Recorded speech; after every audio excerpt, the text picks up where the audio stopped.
नमस्कार साथियों, area education officer से संबंधित एक लेटेस्ट अपडेट निकल कर के आ रही। जानेंगे हम इस वीडियो में संपूर्ण जानकारी एरिया एजुकेशन ऑफिसर से रिलेटेड। क्या है इसके कार्य और कौन से शिक्षक इसके क्राइटेरिया में आएंगे और कब से यह प्रोसेस प्रारंभ होगी। साथियों, जैसे कि लंबे समय से हमारे शिक्षक इंतजार कर रहे हैं एरिया एजुकेशन ऑफिसर बनने के लिए, और चुनावी आचार संहिता हटने के बाद कब से यह प्रोसेस प्रारंभ होगी इस वीडियो में हम जानेंगे। साथियों, जैसे कि खबर निकल करके आ रही, 4 माह पहले आदेश के बाद क्षेत्र का निर्धारण हुआ, पदस्थापना नहीं हुई। परीक्षा के 10 साल बाद भी शिक्षकों को एईओ के पद पर नियुक्ति का है इंतजार।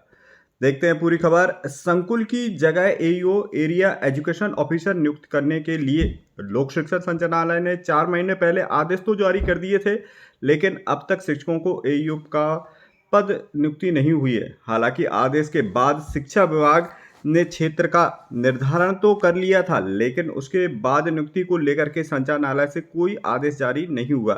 ऐसे में शिक्षक अब भी नियुक्ति का इंतजार है। खास बात यह है कि 10 साल पहले शिक्षकों की एईओ की नियुक्ति के पहले परीक्षा दी थी, लेकिन अब तक उन्हें पदस्थापना नहीं मिली है। एईओ की परीक्षा 10 साल पहले 2013 में आयोजित हुई थी। इससे पहले 40,000 शिक्षक शामिल हुए थे। इस परीक्षा में जो हुए थे सम्मिलित, तो वह 40,000 शिक्षक सम्मिलित हुए थे। परीक्षा के बाद इसका रिजल्ट भी जारी कर दिया गया था, लेकिन इसके बाद अब तक एईओ की नियुक्ति नहीं हो पाई है। साथियों, यहां पर हम बता देना चाह रहे हैं कि वेरिफिकेशन भी हुआ था, और इस परीक्षा में करीब जो 19,000 शिक्षकों ने परीक्षा पास की थी और उनका वेरिफिकेशन हुआ था। और देखा जाए तो इसमें करीब 3300 शिक्षकों को एईओ का जो दर्जा में प्राप्त होना था, यानी परीक्षा पास के बाद उन्हें बुलाया गया था। जो काउंसलिंग के जरिए काउंसलिंग होना थी वेरिफिकेशन के लिए, तो करीब 3300 शिक्षकों को बुलाया गया था, लेकिन उसके बाद यह प्रोसेस कंप्लीट नहीं हो पाई थी।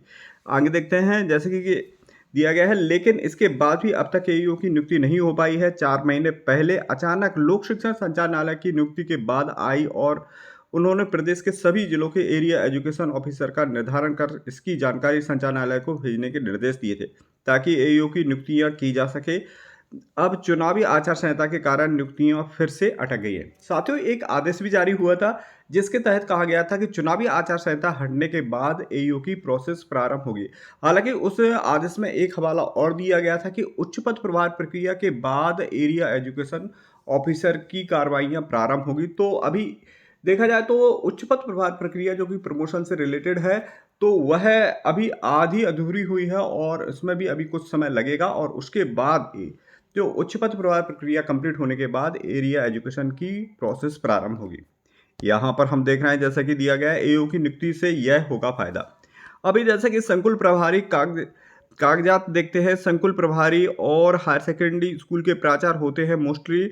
ऐसे में स्कूलों में पढ़ाई पर ध्यान नहीं दिया जाता है। एईओ की नियुक्ति से प्राचार्यों का पूरा फोकस स्कूल की पढ़ाई पर होगा। इससे रिजल्ट सुधरेगा। अभी सर्विस बुक में मेडिकल आदि समस्याओं के निराकरण के लिए शिक्षकों को जिला स्तर पर जाना पड़ता है। तो साथियों, देखा जाए तो जो संकुल प्राचार्य हैं उनका कार्य समाप्त हो जाएगा, और जो संकुल का जो कार्य रहता है वो एरिया एजुकेशन ऑफिसर संभालेंगे।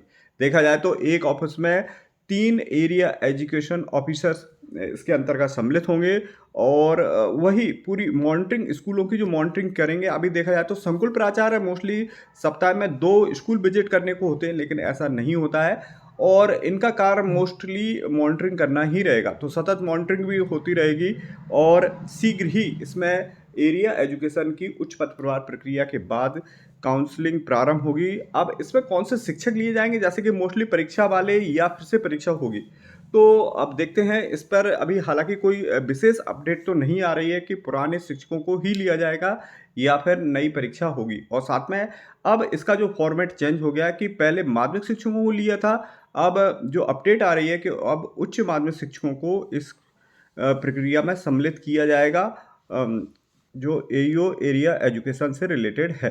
तो साथियों, मिलते हैं एरिया एजुकेशन, उच्च पद प्रभार और स्कूल शिक्षा विभाग से संबंधित लेटेस्ट अपडेट के साथ। तब तक के लिए जय हिंद, जय भारत, जय मध्य प्रदेश। तेरी बात।